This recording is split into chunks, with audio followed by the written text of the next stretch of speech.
Hi there, and welcome to Bourbon Turntable. We are the show that blends the love of whiskey with the love of music. And with me tonight, as always, is Drew Crawley. Drew, what's happening, buddy?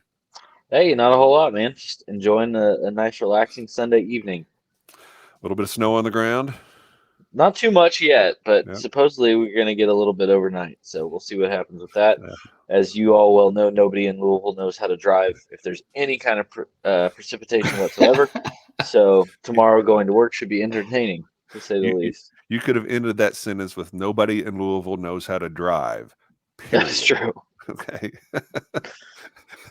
Omega Man, how are you, sir?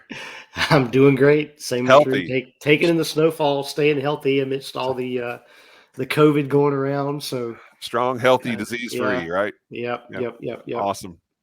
All right. Well, we've got a quick message for you from our friend Mike from My Whiskey Den. Don't forget to like, comment, share, subscribe, hit that bell notification. Don't forget to comment if you're watching live in the chat. Leave a comment down below afterwards. Always remember that thumbs up. The thumbs up.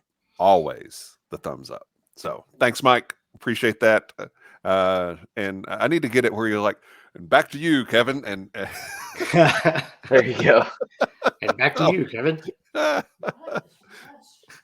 Oh man, funny. So tonight on the show, we're going to be talking about lists. And lists, lists were made famous. Probably the first made famous with Moses and the Ten Commandments. But then after that, maybe a few thousand years later, Dave Letterman took over the list making efforts and had his famous top 10 list. Well, tonight we're going to be talking about a couple different lists. We're going to be talking about a whiskey list that is fairly popular right now in social media. And we're going to be talking about the top 10 albums of all time, according to Rolling Stone magazine. So we can also discuss the amount of credence we put in the source of those lists. So I think that's fair game too. But before we do that, we're each drinking something that is on the top 10 whiskeys of 2021, as stated by Mr. Minnick. And so, Ben, tell us what you're drinking first. Coming in at number 2 on the list is Seagrass by Barrel. This is a rye finished in Martinique rum, Madeira, and apricot brandy barrels. Bottled at cask strength, coming in at 118.4 on this edition. It's a blend of Indiana and Canadian ryes that have had the special finishing barrels. And I must say it's a pretty damn gorgeous whiskey. Mm-hmm. The absolute dessert in a glass. It's just, there's a lot going on, a lot of complexity in there, and all those components, they really work together nice in this. So that is one I've said even before it ever made Minnick's list. You get a chance to pick up some Seagrass, you should do it. Yeah, and fairly reasonably priced. It's $75, which for barrels, right, pretty much a bargain. That's on the low end for them, yeah. Of course, now they've come out with their Seagrass Gray label, which is some super aged of the same, like 16 stuff. Years old or something like that. I don't know. It's $250. Yeah. Okay, yeah, it's $250. Sorry, I'm not interested. Anyway, just another conversation for another day, maybe. Drew, what do you have, sir? So I've got the Little Book Chapter 5. So great little release from our friends down over at Jim Beam. It's 2-year age stated, but it does have a blend of 2, 3, 5, and then 15-year-old whiskeys in it. So a lot of variety there in terms of age ranges. 116.8 proof. I love this whiskey. It had been a while since I had cracked this bottle, and we were talking before the show. Decided to open up this one again, and it is just delightful. A little outside the box. If you're used to Jim Beam products and Booker's products, this is a total departure from that. For people that may not be familiar with it, this is Freddie, his kind of project. It honoring his grandfather and some of the blending experiments and some of the older distillate that they have laid down. and each of these releases is super unique. But this one is definitely it's on profile for Kentucky Straight Bourbon, off profile for anything else that Jim Beam has in their lineup. So yeah, definitely enjoying this one. A lot of coffee and a lot of chocolate is what I'm picking up on this one tonight. So pretty good. Nice. My recollection of that was again, Fat Guy tasting note was pecan pie filling. Ooh. I like it. That was my take on it. And now that's all I'm going to be able to taste. You're welcome. Power of suggestion. Now, what I have is this Jack Daniel's 10-year-old, their first age-stated product. It is 97 proof, and it's good. It's good. I think the extra age on it takes some of that of Old Number 7 out of it that you usually try to mask with Coke. But it's good. I enjoyed it. Don't know that it's a top 10 whiskey of this or any year, but it's good. And I wouldn't turn down a pour of it, and that's why I've got my glass right now. So, yeah. Have you guys had this yet? Yeah, I tried it with you. Yeah, that's right. Yeah. It was good. I enjoyed it. I saw a bottle of it, but the store that I was at wanted $280 for it. Yeah, I thought that seemed a little high. It's like $50. Yeah. Okay. I think I've bought it somewhere in Tennessee, but I think you can get it pretty much anywhere. But they call it a limited release, but a limited release for Jack Daniel's is probably, how many thousands of cases. Right. So, largest global whiskey brand.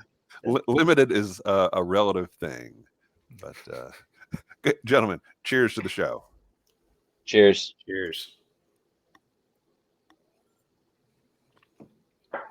So we're going to keep rolling with side A of the show here, and I guess right around, what was it, first of the year, Fred Minnick comes out.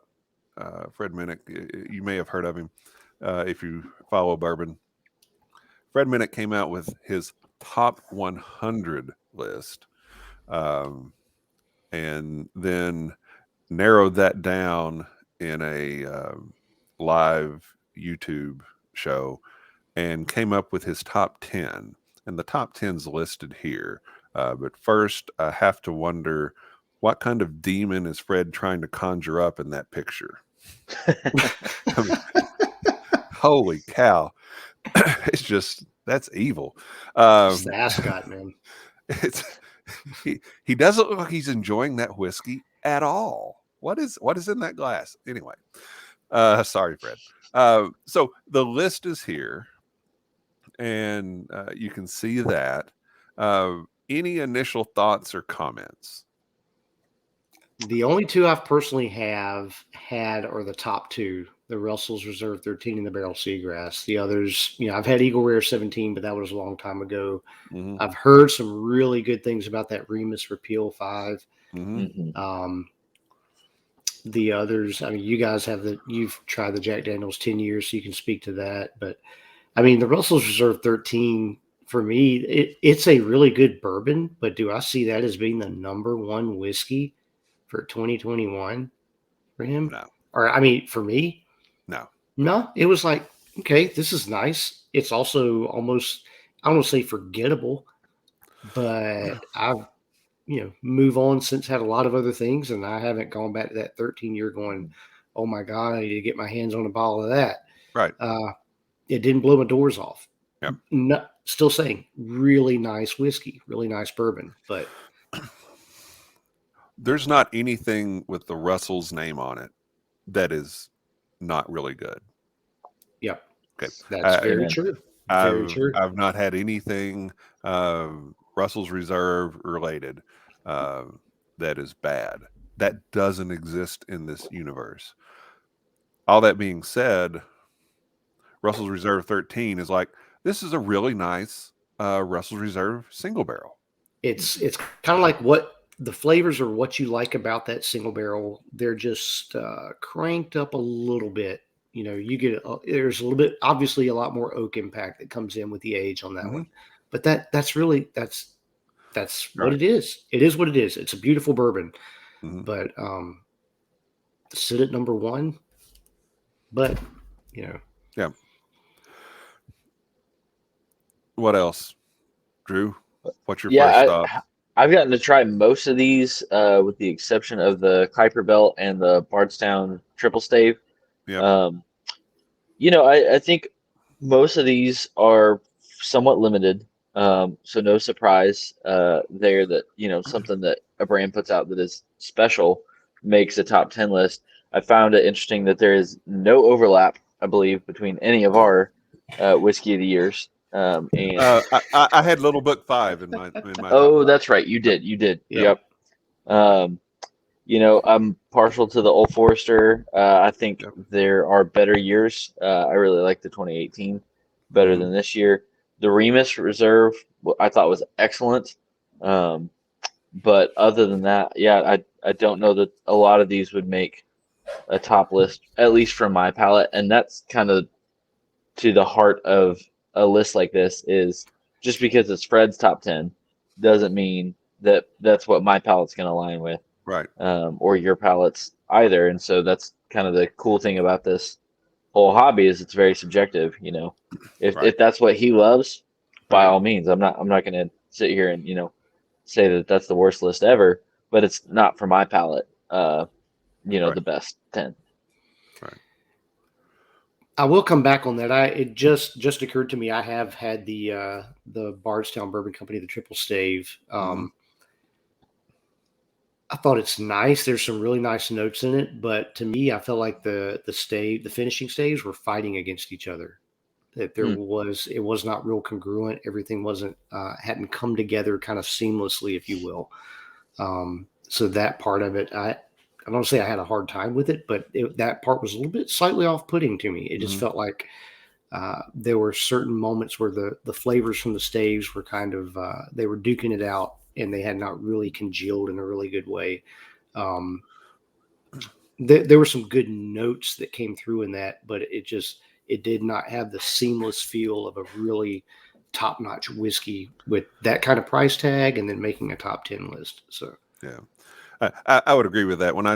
I've tried it before, the Bardstown Triple Stave, and I kind of thought the same thing. It felt like it didn't really blend well mhm. together. The the the notes from the stave were prominent, Yes, they but were. Yeah. they were not. They didn't really seem to fit the whiskey that well. At least that was my opinion. Right. I've the Jack Daniels, it's good. It's really good. Is it the 10th best whiskey of 2021? No, not in my opinion. Uh, tried the Old Foe Birthday. It's good. I don't get too hyped up over the birthday bourbon most years. Um, it's not necessarily what hits the profile for me. I really like the Little Book. I think that's I think that's a fair ranking for it. Maybe in that range. I've already talked about the Russells. Let's talk about Seagrass for just a minute. Um,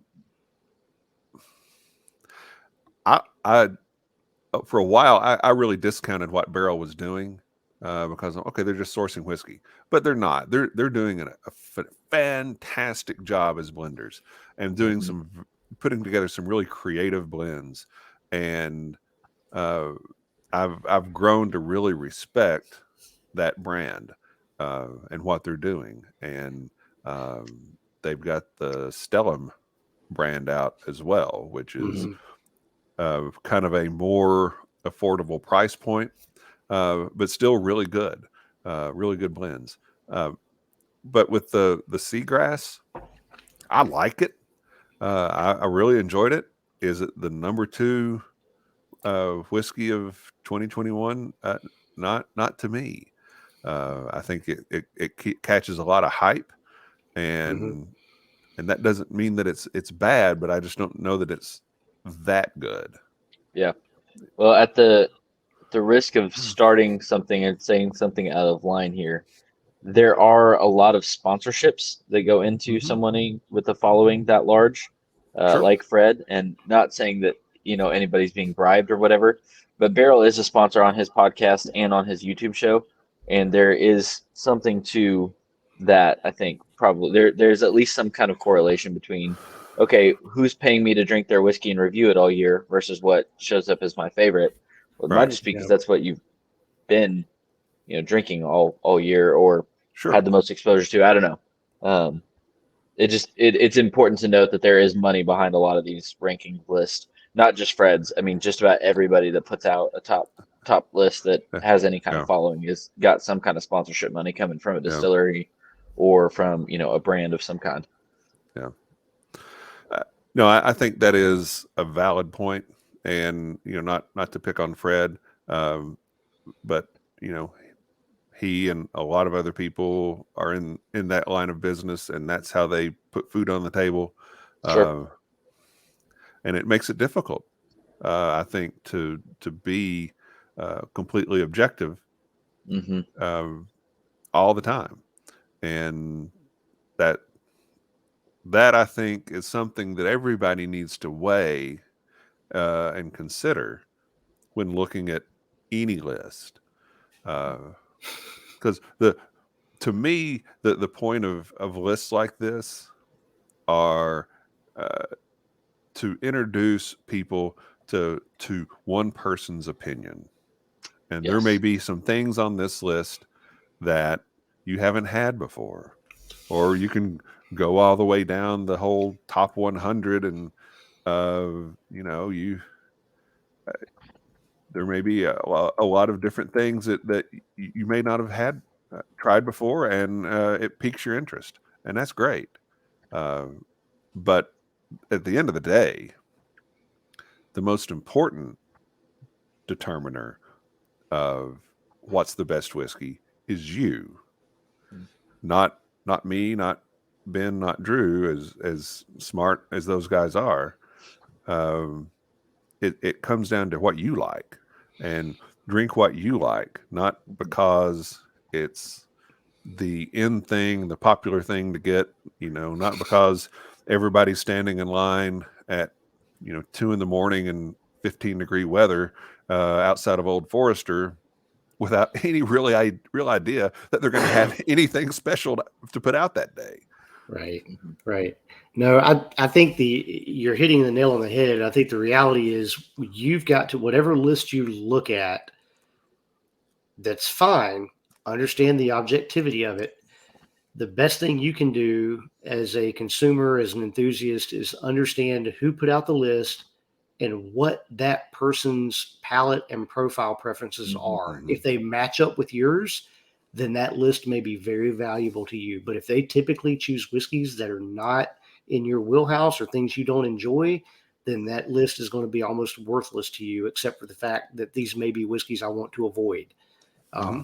That's the bottom. That's, I think, the best way to approach it. Figure out whoever's doing the list, if their palate, if they match up with yours, and then you can figure out if that list is going to be applicable or not. Yeah. Absolutely. One thing that I'd like to do when we get our Bar Cart website going is if we can have a group of tasters that can explain in their profile, these are the whiskeys that I like best, and why. And and then if I'm somebody visiting that website looking for, well, what's something great that I should try, and I see that Christy puts down that she really loves all George Dickel products, then I'm probably not going to care what anything is on her list, because I don't like George Dickel products. All right. Right. But if I see, Ben, he's got down there that he really likes Lee W. Sinclair, and he enjoys Russell's Reserve, and things of that nature, then okay, I'm interested in what he has to say about this. And that's a way, I think, to be able to match profiles You know, swipe right, swipe left, kind of stuff. Okay. I don't know anything about how that really works. I've just heard those two terms. Okay. You sound like a man speaking with experience. All I know is what I've seen on the commercials. But you can see if you've got a profile match, if your tasting profile matches somebody else's. And then maybe you can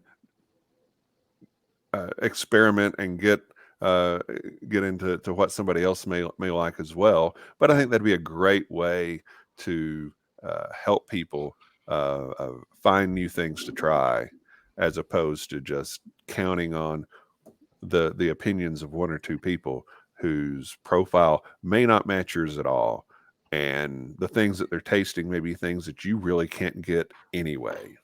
Right. And again, Yeah, I mean, look at this list. There's not not a one lot of that's attainable.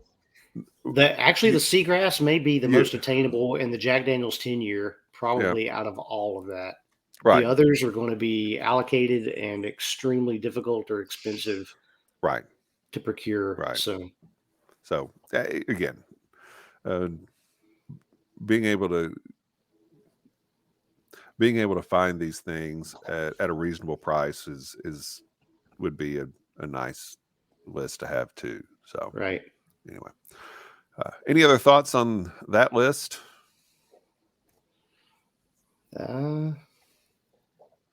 Nothing in particular. Okay. All right. Well, before we flip the show over to side 2, we're going to talk a little bit about Stave and Bean coffee. This is the passion project and the brainchild of John Waddell and Corey Welch, two friends of ours. And they've been at this for a few months now, and it sounds like they're doing really great things. They just got a deal to put their product in Kroger here locally, so that'll be good. Right on. Yeah. But Ben, you've I know that over the holidays I gave Stave and Bean as gifts to a few folks, and it was very, very well received. Yeah. Now you are a Stave and Bean coffee drinker. What can you tell the folks about that? I am. So yeah, there's not a week goes by I don't have some Stave and Bean at some point in my cup. It's absolutely fantastic beans. I've had a lot of barrel aged beans, and quite honestly, there's not any that approaches the level of flavor and just the quality of these. And I just, as a legitimate coffee lover and connoisseur, I'm just telling you straight up, they are freaking fantastic and well worth seeking out. There's a lot of single origin from El Salvador, Colombia, Honduras, different types of beans. They're taking those, they're putting them into used bourbon or rye barrels or specialty barrels like Curacao barrels. And not only they're having single barrels like that, but then they're blending those to create what they call their cocktail blend. So they'll have like the Sidecar, the Manhattan, using different combinations of beans and finishing barrels and creating some amazing flavors. They're just absolutely incredible. It's literally one of the best shots of coffee I pull from my espresso machine. I've gone through a lot of really high quality beans, and these rank right up there, whether barrel finished or non-barrel finished. They're doing an amazing job, and these guys are really hands-on with the quality control and really checking, when these beans get to the exact right point, they're pulling them from the barrel, they're bagging them up, and they're getting them out. So if you're a coffee fanatic, if you're a whiskey fanatic, which should be one reason you're watching the show, you owe it to yourself, pick up some Stave and Bean. I don't think you'll be disappointed in the least bit. Yeah. And congratulations to John and Corey on the success that they've had with it so far, and wishing them much more in the future. So as we are flipping the show over to side 2, we are going to talk about a music list. We talked about a whiskey list. Now we're going to talk about a music list. And this is from the top 500 albums of all time. We're not going to go through all 500. You're welcome. But we will go through the top 10. we will go through the top 10 and talk about those a little bit, and then talk about the merits of the list itself along the way too. So we'll start with number 10, which is one that we talked about a couple weeks ago, and that is the Miseducation of Lauryn Hill. Fantastic record. Yeah. I think I said this on the last one, but that might be the best solo debut record in hip hop history. I think, just my opinion. It is just, start to finish, top to bottom, great record. Yeah. Any thoughts on that one, Ben? Anything else to add? Yeah, no, tremendous album, made a huge impact. I think that's going to be one of those records still 20, 30, 40 years down the road, people are looking back on and just, this is an all-time classic. Yeah.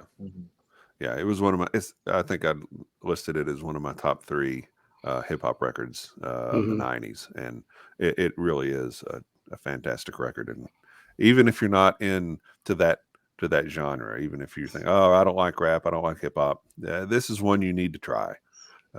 It is definitely worth your time. At number 9 is Mr. Bob Dylan, Robert Zimmerman, with Blood on the Tracks. Any Dylan fans? I am not. I'm not either. I am. I love Dylan. I mean, he's a guy like I deeply value, and I appreciate his songwriting, and I understand why people are such a big fan. But at the same time, Dylan is one of those guys I can only take in small doses, and he just doesn't move the needle for me very much. I actually typically prefer when people cover his songs. I like that better than him 100%. Actually doing the songs themselves. So you're an Adele fan? Not exactly saying I'm an Adele fan, but legit Rage Against the Machine's version of Maggie's Farm, man, I can rock that all freaking day. And actually, I prefer his son much better. I like his voice. I like his songwriting style. I think some of his apart from the Wallflowers, I think some of his solo stuff is freaking fantastic. So yeah, that's kind of where I'm at with that. Yeah, I'm right there with you. I like people covering his songs better than I like him singing them. That's just a voice thing. The nasally tone just drives me bonkers. But he can write a song, that's for sure. Have either of you guys tried any of the Heaven's Door products, and did you have any thoughts on those? Yeah, I've had the rye. Again, kind of like Dylan, it didn't really move the needle for me. Yeah, I've not cared for what I've tried. I mean, but there's a celebrity brand show in our future. Okay, and definitely, and that'll certainly be one we have to talk about because it's a pretty big player in that genre. But now, Drew, I think you covered a Dylan song. I do cover some Dylan. Right? Yep. I think you did one off this album, right? Shelter from the Storm. Yeah, Shelter from the Storm. Yep. Yeah. It's again, as a writer, I love it. Can't get enough of the actual craft of writing. I don't know that there's many people other than maybe James Taylor and Willie Nelson that have had as profound an impact on songwriting. Kind of from that time period. It's just the voice that I can't do in anything more than a very small dose. Yeah, I like Dylan. I get the voice thing. But people say that about Geddy Lee and of Rush too. Right. I think this album is great. It is probably not my favorite Dylan album, but Tangled Up in Blue, Simple Twist of Fate, Shelter from the Storm, Meet Me in the Morning is kind of a bluesy song off that album, and it may be my favorite track on the album. But all of these songs were written during Dylan's marriage breakup, and his son Jacob commented that listening to this album is like hearing my parents have a conversation. So interesting. Dylan says it's not autobiographical, but I think that it probably is. At number 8, Prince and the Revolution, Purple Rain. Yeah. Anybody heard of this record? I don't know that I've ever heard it before. Small potatoes. Who's Prince? Up and comer artist, I think. Yeah. Yeah. No, it's no skips. Maybe as close to a perfect album as I think exists. Other than maybe Thriller, I think this is up there with just every song is an absolute banger. Right. Yeah. Yeah. This came out, I think, the summer between my junior and senior year of high school. So this was a fairly prominent album of my youth. And honestly, if you just go down the track list, that's a career's worth of hits for any other artist. Mm-hmm. Very difficult to beat it. No Michael Jackson pun intended, but yeah. And the movie's a lot of fun too. The acting is not what I would call supreme, but it's a fun movie. And you throw Morris Day and the Time in there. Yeah, I'm all. We need to do our own like Mystery Science Theater to that movie one of these nights. That would be order some pizza awesome. And have a time. Yeah, that would be awesome. I love it. That'd be great. I'm down for it. I tell you what though, just talking about the movie, talking about the album, go back to Prince in that time period, watch some live shows that he does from around that time, man. The energy that guy brings to the stage and the performance, it's still, even by today's standards, it's just remarkable. Yeah. I mean, this guy is absolutely a legend, and deservedly so. Yeah. I'm honestly surprised that album is not a little bit higher on the ranking. Mm-hmm. Yeah. At number 7, Fleetwood Mac, Rumors. So good. So good. This is maybe, I don't know that it makes my top 5, but it's 6 or maybe 7 on my top 5 albums of all time. I mean, just some of the messiest human beings in the entire world sitting there writing songs about how messy they are and then singing them at each other. That whole, I love watching videos from that tour. And I mean, you're watching, Stevie, sing a song at Lindsey Buckingham, and it's very entertaining. So big fan of this record. I don't think that this is replicable by any other group of people, although many bands have tried to kind of do this thing where you just put everybody in this communal living situation and say, figure it out and write a record about it. It doesn't work. They did something that is like catching lightning in a bottle. I mean, it's just so special, and a timeless record. Mm-hmm. Yeah, big fan. Ben, any thoughts? I don't know that I can add anything more to what Drew said on that. Yeah, it's phenomenal, just phenomenal. I'm not a big Fleetwood Mac fan. I am. I mean, that for me is, and I guess you get back to what Drew is hitting on, that, the relationship dynamics and what all was going on, and the fact that they wrote these songs coming out of that and were still able to put this music together. And I don't know, for me, I have been for a long time, even going back to probably my high school days, Fleetwood Mac has always been right up there for me. So yeah, but again, everything is subjective, and I get why people would not like them. But also, for me, that is just a consistently a band from that period and that era that I come back to religiously. So. To me, the Chain is the best song on the album. I think there are a lot. I think Don't Stop Thinking About Tomorrow. That's going to be a bigger hit, of course, and but to me, the Chain was the highlight of that record, and one of my favorite Fleetwood Mac songs. And I like some of their music, but it's just not a band that I really got excited about for whatever reason. Now, this next one, I think we're all going to be pretty excited about that, and that is coming in at number 6, Nirvana's Nevermind. Okay, it if we had a top 10 list, since we're talking about lists, if we had a top 10 list of people that we'd want to punch in the face. That kid from the album cover? That kid from the album cover. Not when he's a baby. Okay, you're not going to punch a baby in the face. You're not going to punch a baby in the face. But this guy just keeps suing to try to get money for this.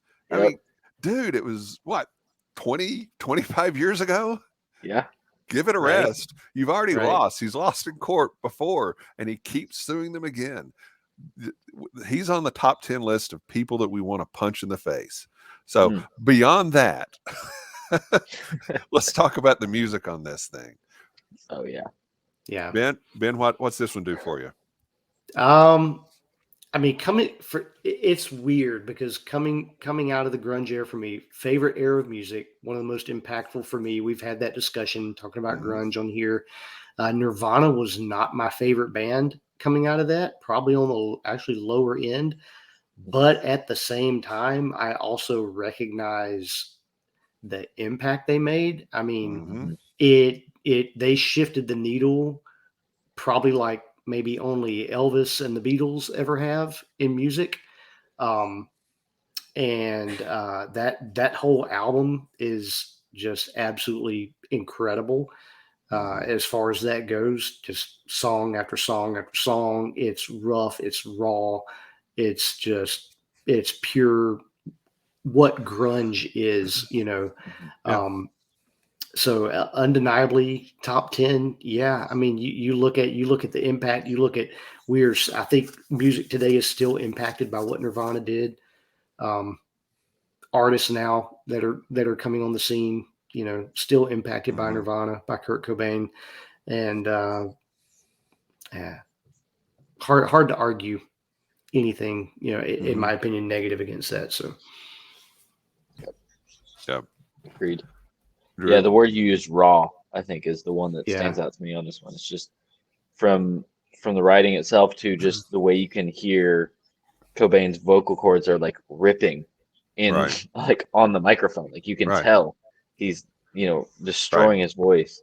But it sounds just so real. It's great. And I mean, if nothing else, this record gave us Dave Grohl. You know, hard. Yeah, especially for all you Foo Fighters fans. Yeah. Now, I remember the first time I ever saw Nirvana, they were on Saturday Night Live, and they played they play a couple songs. So the first one, now welcome Nirvana, and they start this song, and it is just wild energy. It's like the Tasmanian devil all over the stage. It was. I'm like, what am I watching?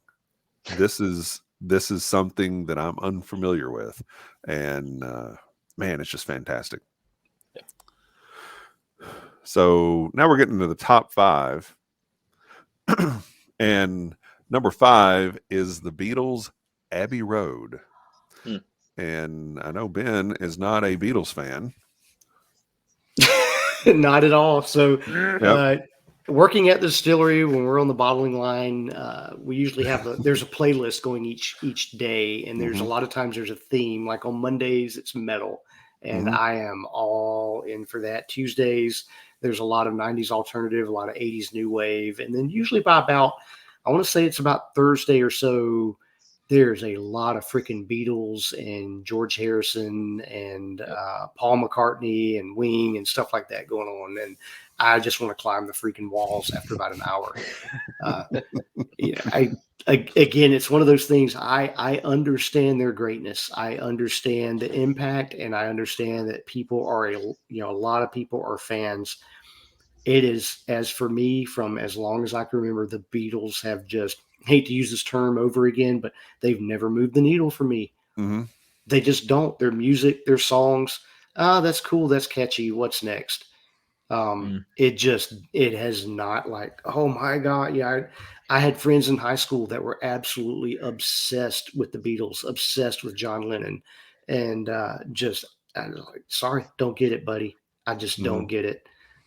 it was just that way for me, and still to this day, so yeah, top 10. How can you not have the Beatles on there all time when you look at the impact they've made on music? You look at the impact they've made, but for me personally, it just okay. Yep.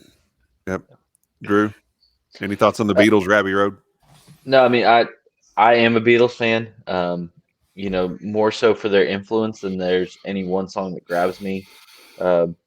I grew up in a very musical family, and so I remember being around the piano at Christmas time, where all aunts, uncles, cousins are around, and there was a lot of Beatles singing that happened at that time. So I think a lot of my affinity for them comes from a sense of nostalgia.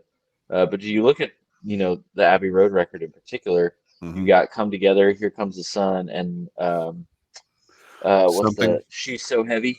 I forget the first part of that. It's all on the same record, and it's all great kind of iconic songs from them that really came out of a special time in a special studio with a special sound. So I enjoy this record. It's not something that I reach for all the time, but I've got it. And, from time to time, I'll just pull that out, especially, if it's around that time of year, whenever we would used to get together and sing those songs as a family. So, I dig it. Yeah. Sort of Ben's point, too. You can't have a top 10 albums of all time and not have the Beatles on there. And here's the beautiful. The Beach Boys on here, so. Right. So, just like a whiskey list, here's the beautiful subjectivity of it all. And that's we're dealing with two subjects that are highly subjective, to people's preferences and what they enjoy and what they love. And that's part of what just makes all this so much fun. So, yeah. Abbey Road is, I like that album. It was the last recorded Beatles album. Let It Be was recorded before it, but released after it, just because these guys were at that point were at each other's throats and which is stupid to begin with. But I like the album. The songs at the end, it's just kind of a medley of Mean Mr. Mustard, Polythene Pam, Came In Through the bathroom window, which Kevin Inhofe did last night at your show. He did. He did a really good job with that. He killed that one. Yeah. But anyway, I like this album. It's not my favorite Beatles album. It's probably the White Album. I probably like it better. Me too. But I can't quarrel too much with that being in the top 10. Just not in my top 10. Yep. Right. Either of you guys care to weigh in on, did Paul McCartney die and get replaced, or is that still the original Paul? Anybody have oh my God, opinions on that? Yeah, now we can really go down the rabbit hole. Well, I think all that started back in Magical Mystery Tour, didn't it? Yes. I buried Paul. Okay, great. All right. So good for you. Yes. Now we're really digging into it. Yeah. If you don't follow Tyler May and Co. on Twitter, he had a great thread on that, just giving people just ruthless levels of crap about the Beatles this past week. So definitely entertaining read. All right. At number 4 is Stevie Wonder, Songs in the Key of Life. Yes. Yeah. Zero misses. Yeah, big Stevie Wonder fan. That is a killer album. So. Yep. Yeah. I took an elective in college. I think it was like a 6-week course, and it was musical theory through the music of Stevie Wonder, and talking about how he does key changes and modulations and all these different things. The dude has an understanding for the way that music works mathematically and auditory wise that is just unparalleled. And that's probably my favorite course that I took during my time in school. Sure. And this record in particular showed it off really, really well. Yeah. Isn't She Lovely? I Just Called to Say I Love You. Is Love's in Need of Love on this one? Or is that on? Yeah. That's probably my favorite Stevie Wonder song of all time. Yeah, great record. I Wish. I love that song. What I thought you were going to say is that they were the chorus was on Music Through the Eyes of Stevie Wonder. That would have been a really poor taste. But Yes. Fortunately, that was not the case. So we'll just get into poor taste now. Ben, any thoughts on Song in the Key of Life? I just killer album, top to bottom. I mean, it's another one that Stevie Wonder just shows why he is the brilliant musician that he is, and I think has made such a. Honestly, I think a lot of people maybe don't realize how impactful his music has been on a lot of other musicians, and that's a great album to pick up and just go figure that out for yourself if you've never heard it. Yep. Yeah. Who produced it? Either of you know off the top of your head? I was thinking it was not off Quincy the top Jones. of my head. No, I was going to say I know he Quincy did. Jones was involved with a lot of. He produced it himself. Okay. Okay. Very cool. He produced it himself. And I don't know that he did on this album, but Stevie Wonder also played drums on a lot of his songs too. Yeah. So cool. Yeah. Yeah. I'll just speak on behalf of the entire podcast. People need to stop walking down the aisle to Isn't She Lovely? It's not what the song's about. Quit doing it. Knock it off. No, it's not what it's about at all. Okay, another thing. My curmudgeon side was coming out a little bit. Oh, you've been around me too much. Another thing about this album is a couple of the songs were sampled for rap records. I Wish was Will Smith's Wild Wild West, which was a bad song and worse movie. And then Pastime Paradise was Gangster's Paradise. And then Amish Paradise, Thank You, Weird Al.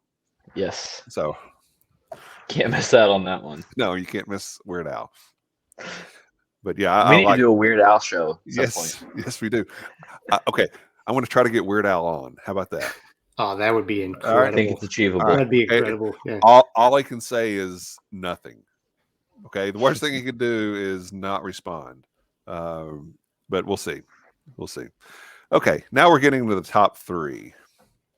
And number 3 is Joni Mitchell's Blue. This is a record I heard for the first time this year. I had actually never come across Joni Mitchell in any of my time growing up or anything like that. I came across it through Brandi Carlile, who I'm a big fan of, and she's kind of doing the tribute thing to Joni Mitchell right now. But there's some great songs on that. I'm trying to remember what it's called. I think it's called A Case of You. One of, if not, it's probably in my top 5 kind of breakup songs and longing songs, just kind of pining after somebody. It's really, really well written. And then, All I Want is another favorite off that record. There's just, it's fantastic. She's a great writer, great vocalist.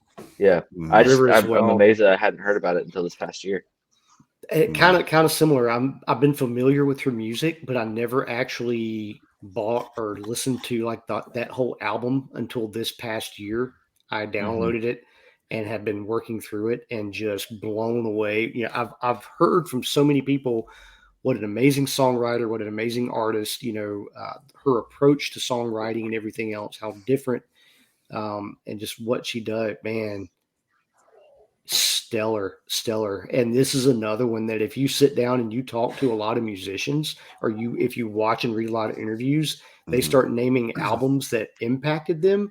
Joni Mitchell's Blue is like right up there in the top of like being extremely impactful for a lot of modern musicians. So it's one that I respect, but I don't particularly like. I mean, it's not something that I'm going to get in the car, jam out to it. I'm not going to get in the car driving home from work and say, I really want to listen to that Joni Mitchell Blue album, or sitting on the deck having a drink. Let's get some Joni Mitchell going. I respect her. I respect her songwriting, her talent, her influence, but it is not not an album that I'm going to gravitate to. Yeah. And would not be in my top whatever. But Right. again, that's why it's all subjective. The Beach Boys, Pet Sounds. I hate this album. I hate it too, man. I was gonna say, what the hell is a Beach Boys record doing on the top 10 greatest albums of all time by Rolling Stone? It is on top lists all the time, and I don't understand why. Was there? I mean, I kind of missed the whole Beach Boys era, just by nature of age. But what was there a cultural significance to them besides that they were on Full House with Uncle Jesse a lot, or like what's the deal? I don't get it. I think the beach thing was part of it, but what I will give them credit for is the way they used vocal harmonies in their music. Sure. That's really, really strong, and it's really strong on this album. I just don't think the songs are that good. And you know, the Beach Boys sound, that's something I can take in pretty small doses. Right. But not an album that I care for. No, I'm kind of in the same ballpark. I've never really. It's like, they're like a novelty musically to me, the Beach Boys. But as far as something I would just really get into, and then this album I think is highly, I won't say controversial, but it just seems to be extremely polarizing. Either people are just head over heels, think it's the greatest thing ever, or they just absolutely despise it. There's not any middle ground. I kind of fall towards I just despise it. If you put me in a CIA black site and you want to torture me, put that album on loop, you know. Anything else on the Beach Boys or Pet Sounds? And I'm sure there's some nuanced stuff to it that we're not getting. But no. And coming in at number 1 is What's Going On by Marvin Gaye. Hard to go wrong there. Now this album came out in 1971 and was an early concept album, which is a big departure for Marvin Gaye. He'd basically been writing love songs and such for Motown, but this album was written from the perspective of a Vietnam vet coming home to America. And actually Marvin Gaye's brother was a Vietnam vet, and I think had written Marvin quite a few letters about his experience returning here. So this was a huge departure for him. I think it's very interesting the way one song just kind of folds and blends into the next song. It's not like one track ends and then you go to the next track and the next track. Conceptually, it's a fantastic album. There's some really great songs on it. But what are your all's thoughts on it? Yeah, I would agree. I don't know that there is really any modern vocalist that can compare with Marvin Gaye. I don't think we have a male equivalent or even anything really close. Currently, like you said, pretty groundbreaking as far as concepts go. And I just enjoy this one. I remember there was a bowling alley in the town where I grew up that this is one of the records you could put on the jukebox. And at the time, there wasn't track listings. You just played a record. It was literally, they had the vinyl in a folding thing and you would, put that on. And I remember listening to this kind of during those times going to the bowling alley growing up. It was pretty cool. A lot of good memories attached to this one. Yep. Ben, any other thoughts on it? I echo all of it. Big Marvin Gaye fan. Completely respect the hell out of what that guy has done musically, song wise, and that album is it's what you guys said. It speaks for itself. It's right up there, man. So let's look at and right now we're just looking at the top 10. Okay. Yeah. But just refresh: Miseducation of Lauryn Hill, Blood on the Tracks, Purple Rain, Rumors, Nevermind, Abbey Road, Songs in the Key of Life, Blue, Pet Sounds, and What's Going On. So of that list, of those top 10, which one would you say this does not belong whatsoever anywhere close?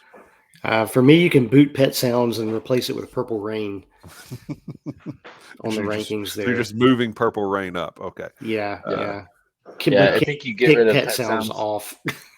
I think you got to get rid of Pet Sounds, and you have to put either a Michael Jackson record or a Led Zeppelin record, maybe even a Stones record. Yeah. But I don't think the Beach Boys belong in a top 10 artist list, top 10 album list. I don't think that they've had the impact or the legacy to deserve to be there. Right. The problem that I have with this list, and I did a little research on it. If you think through, I don't know, the last 50 years, 60 years, who were the biggest bands or artists during that time? You're gonna cover the Rolling Stones. You're gonna get Led Zeppelin, The Who, U2, Michael Jackson. Okay, they're not anywhere in here. Yeah. The first Stones song on the list, the first Stones album on the list is number 14, Exile on Main Street. Okay, that's close to top 10. You don't get a Led Zeppelin album till 58. Led Zeppelin 4 comes in at 58. There is no way in this universe that there are 57 albums better than Led Zeppelin 4. And that's not even my favorite Led Zeppelin album. Right. The first Who album checks in at number 77, and the first U2 album checks in at 124. That's absurd. You know, Wow. Whether you particularly like one of those bands or not, at any point during the last 50 years, one of those bands has been considered the biggest rock and roll band in the world for a considerable length of time. Now, back in the 60s and 70s, when you had the Stones and the Who and Led Zeppelin all kind of together, they may have been swapping it out depending on who had just released an album or who was on tour. But I don't see how you leave those off. I think they're getting too artsy and too cute with these lists. I mean, to me, it gets to be what are the metrics? What are you measuring this by? Sure. To the person who's creating the list, and it also gets down to even with movie critics. So if I typically see movie critics rave about a movie, I'm usually like, I'm probably going to hate it. And if movie critics pan a movie, it's probably going to be a massive box office hit. I'm going to love it. So they're the way they're judging and liking a movie, it typically does not connect with most audiences really. And so I think you can look at something like this and go, well, what's the freaking metric? How are you judging this, and by what standards are you applying to determine these are the top 10, top 100 greatest albums? And, Yeah. Right. Yeah, because I can't sit here and say, okay, What's Going On is not a great album, because it is. But would it be my number one? No. Right. Same with Songs in the Key of Life. Would it be my number 4? No, probably not. Probably the closest to matching what I would place anywhere would be Nevermind or Purple Rain. And you can argue that Purple Rain is a little low.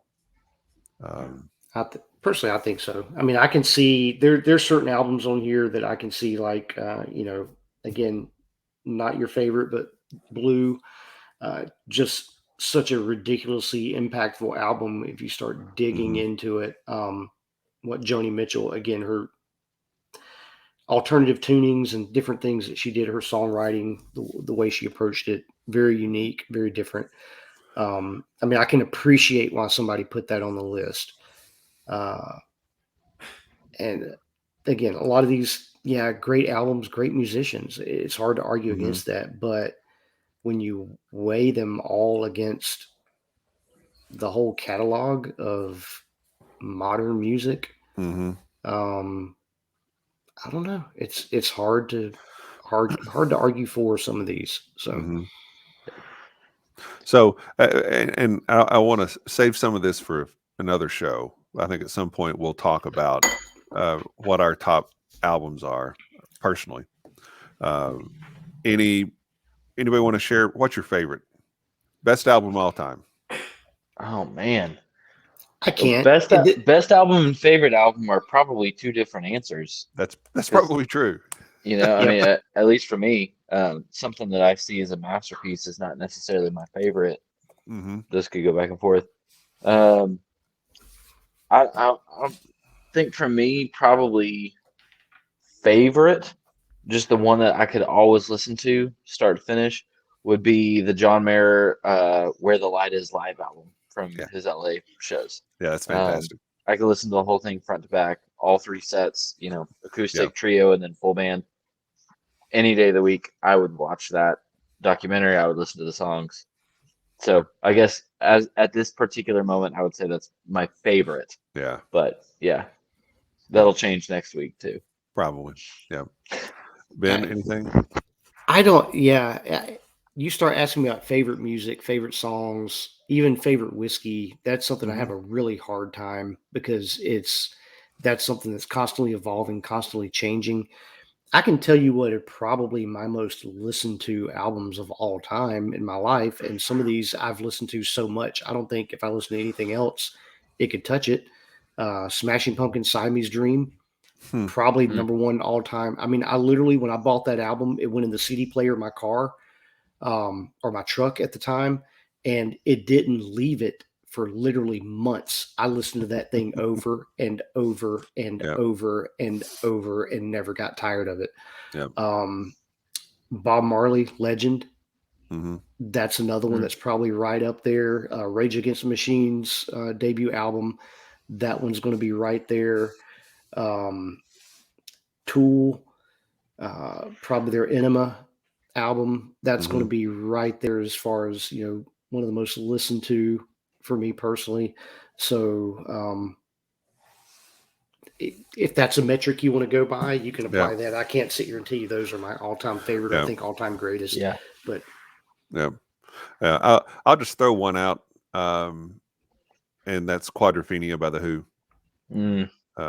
I think in every way you look at it, it's outstanding.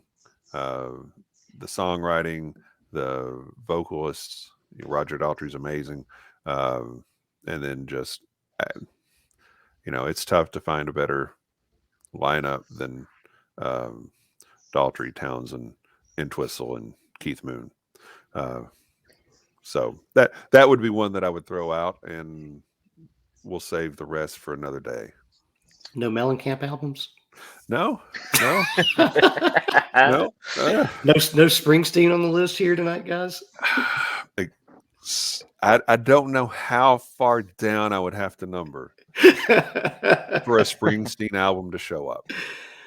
And again, I get that people like him. I understand that. It's just, and there are a couple of songs that that's a good song. But boy, he can throw that speedball by you, make you look like a fool. When are we going to have the most hated artist show? Because those two would be right up there for me. Same night we drank a bunch of Malort on the show. Right? Yeah, well, I did.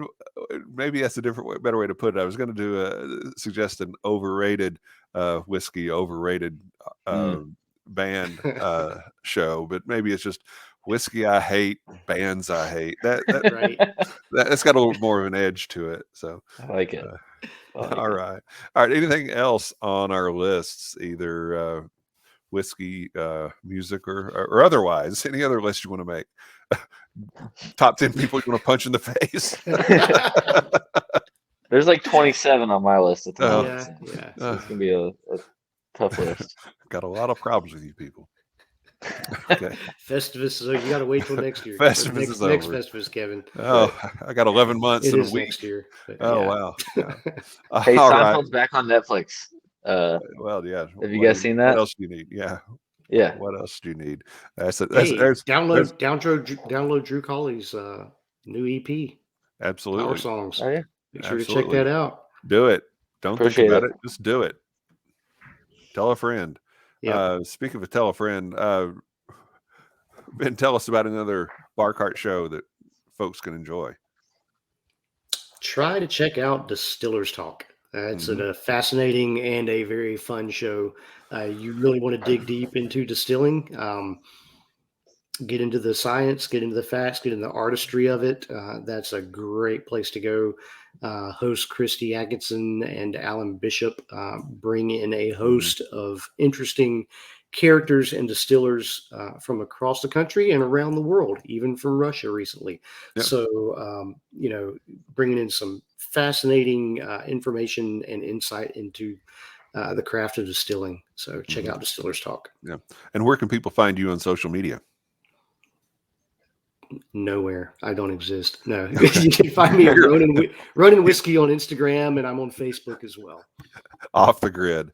Yeah. Totally off the grid. Drew, tell us what we're doing next week. Yeah, next week we've got a fun one coming up. We're talking Crown Royal and Super Bowl halftime shows. So that's going to be entertaining for a variety of reasons. The three of us talking about Crown Royal to begin with, but it's going to be entertaining. So definitely tune in for that one. Yeah, this is not the Whiskey I Hate show. Right. There might be some overlap there. Maybe it There's is. a little bit of a Venn diagram. Right. And where can folks find you on social media? So I'm on Twitter at DrewCrawley63 and on Instagram at Drew.Crawley63. There's important distinction there. If you want to follow me being a sarcastic a-hole, Twitter. If you want to hear about music and whiskey, do the Instagram thing. Yeah. All right. I am on Facebook under Kevin Rose. We also have a Bourbon Turntable page, so please go like and follow that. We are on YouTube under Bourbon Turntable, and we are on Instagram under Bourbon Turntable, and I'm also on Instagram under Kevin7673. So we thank everybody for tuning in today. Hope you enjoyed the discussion on some of these lists. Make your own list. We'll have a playlist to go along with this from some of the top 10 albums of all time, according to Rolling Stone magazine. So please like, share, subscribe, and comment. We appreciate it when you do. And on behalf of Omega Man, Benjamin Eves, and Drew Crawley, cheers, love, and free bird.